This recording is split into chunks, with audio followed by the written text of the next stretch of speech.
Hi friends, எல்லாரும் எப்படி இருக்கீங்க? இன்னைக்கு டே ஓகேவா போச்சு. என்னன்னு பார்த்தீங்கன்னா, என் பையன் வெளியில விளையாட போய் ஒரு குறும்பை ஒண்ணு எடுத்துட்டு வந்தான். அந்த குறும்பைய அவனோட வண்டி இருக்கு பார்த்தீங்களா, இந்த 3 கால் சைக்கிளு, இதில அத உட்கார வச்சு எப்படியாச்சும் தள்ளிட்டு போகணுங்கிறத அவன் விடாமுயற்சியா ட்ரை பண்ணிட்டே இருந்தான். அது ஒரு உட்காரவே மாட்டேன்ருச்சு. அங்கேயும் இங்கேயும் வழுக்கி ஓடிட்டே இருந்துச்சு.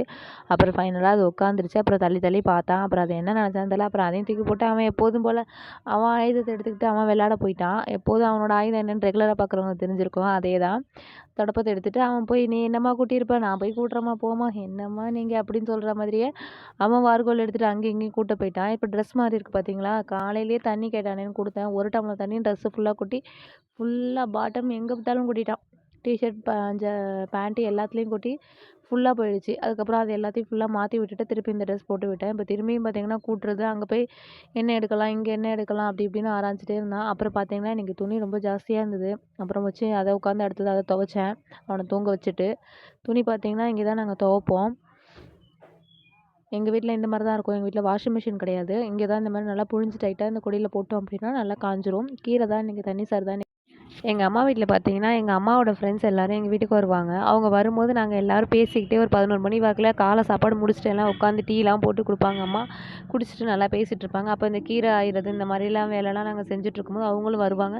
கட கட கடன்னு கீரையெல்லாம் உருவி குடுத்துருவாங்க. ரொம்ப சிம்பிளா போயிடும். இப்போ இங்கே பார்த்தீங்கன்னா, நான் மட்டும் உட்காந்து தனியா உருவிட்டு இருந்தேன். அப்போ எனக்கு அந்த பழைய ஞாபகங்கள் தான் ஞாபகத்துக்கு வந்துச்சு. நம்மலாம் அந்த மாரி உட்காந்து உருவிட்டுருப்போம். அரிசி பொடிச்சாலும் வந்து பொடிச்சு குடுத்துருவாங்க. கோதுமை க்ளீன் பண்ணா வந்து பண்ணி குடுப்பாங்க.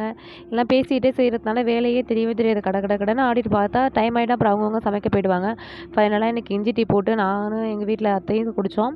தம்பிக்கு பால் மட்டும் காய்ச்சி வச்சாச்சு. அவன் தூங்கி எழுந்ததுக்கப்புறம் பாலை கொடுக்கணும். இன்றைக்கி என்னென்னு பார்த்தீங்கன்னா, இன்றைக்கி என்ன சாப்பாடு மதியம் அப்படின்னு பார்த்தீங்கன்னா, கீரை தண்ணி சாறு தான். சட்டியில் தான் வச்சேன். சட்டியில் வச்சா அதோட மண்மனமே வேறுன்னு சொல்கிற மாதிரி அது நல்லாயிருக்கும். தண்ணி சாருக்கு எப்படி வைக்கணுங்கிறது இந்த வீடியோவில் நான் லிங்க்கு இது கூட சேர்த்துருக்கேன், அட்டாச் பண்ணியிருக்கேன் அந்த வீடியோவை.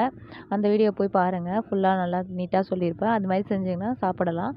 ஹீமோகுளோபின் குறைவாக இருக்க பெண்கள், கண்டிப்பாக கன்சீவாக இருக்கிறவங்க இந்த தண்ணி சாறு வச்சு சாப்பிட்டீங்க 2 நாளைக்கு ஒன்ஸ் அப்படின்னா கண்டிப்பாக ஹீமோகுளோபின் நல்ல இம்ப்ரூவ்மெண்ட் தெரியும். நான்வெஜ் சாப்பிட மாட்டீங்க அப்படின்னா இது இன்னும் கூட உங்களுக்கு இன்னும் நல்லா ஹெல்ப் பண்ணும் தெரியும். அதோட எங்கள் அம்மா வீட்டு ஞாபகம் வந்தப்போ எனக்கு இன்னொரு ஞாபகம் வந்தது.